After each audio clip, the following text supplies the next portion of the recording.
ശമൂവേലിന്റെ 2-ാം പുസ്തകം 8-ാം അധ്യായം 6-ാം വാക്യത്തിന്റെ അവസാന ഭാഗം. ഇങ്ങനെ ദാവീദ് ചെന്നിടത്തൊക്കെയും യഹോവ അവന് ജയം നൽകി. ശമൂവേലിന്റെ 2-ാം പുസ്തകം 8-ാം അധ്യായത്തിൽ ദൈവം ദാവീദിന് കൊടുത്ത വിജയങ്ങളുടെ ഒരു കണക്ക് രേഖപ്പെടുത്തുകയാണ്. അങ്ങനെ രേഖപ്പെടുത്തുമ്പോൾ അവിടെ ദൈവത്തിന്റെ ആത്മാവ് രേഖപ്പെടുത്തിയിരിക്കുന്ന 2 പ്രാവശ്യം ആവർത്തിക്കുന്ന ഒരു പദം യഹോവ അവന് ജയം നൽകി എന്നാണ്.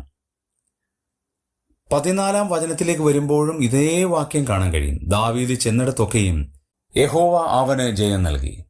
യഹോവയാണ് ഒരാൾക്ക് ജയം നൽകുന്നത് എന്നുള്ളത് വ്യക്തം. തൻ്റെ കഴിവുകൊണ്ടോ ബുദ്ധി കൊണ്ടോ സാമർഥ്യം കൊണ്ടോ ഒന്നും സാധ്യമല്ല. ദാവീദിന് ധാരാളം പട്ടാളക്കാരുണ്ടായിരുന്നു. വിജയം വരിക്കാൻ ആവശ്യമുള്ള എല്ലാ സന്നദ്ധ സംഘടനക്കാരൊക്കെ ഉണ്ടായിരുന്നു. പക്ഷെ ആ പട്ടാളക്കാർ വിജയം കൊടുത്തു എന്നല്ല അവിടെ രേഖപ്പെടുത്തിയിരിക്കുന്നത്. സായുധ ആളുകൾ വിജയം കൊടുത്തു എന്നുള്ളതല്ല അവിടെ എഴുതിയിരിക്കുന്നത്. ദാവീദ് ചെന്നിടത്തൊക്കെയും യഹോവ അവന് വിജയം നൽകി. പ്രിയമുള്ളവരെ, നാം ചെല്ലുന്നിടത്തൊക്കെയും അനുഗ്രഹിക്കപ്പെടുന്നത് നമ്മുടെ എന്തെങ്കിലും കഴിവുകൊണ്ടല്ല, യഹോവ നമുക്ക് ജയം നൽകുന്നത് കൊണ്ടാണ് എന്ന് നാം ദൈവത്തിന് മുമ്പാകെ തുറന്ന് സമ്മതിക്കണം. ആ വലിയ കാര്യമാണ് നമുക്കിവിടെയും കാണാൻ കഴിയുന്നത്. ദൈവമാണ് നമ്മളെ നടത്തുന്നത്, പരിപാലിക്കുന്നത്. മഹത്വം മുഴുവനും ദൈവത്തിന് അർപ്പിക്കാം.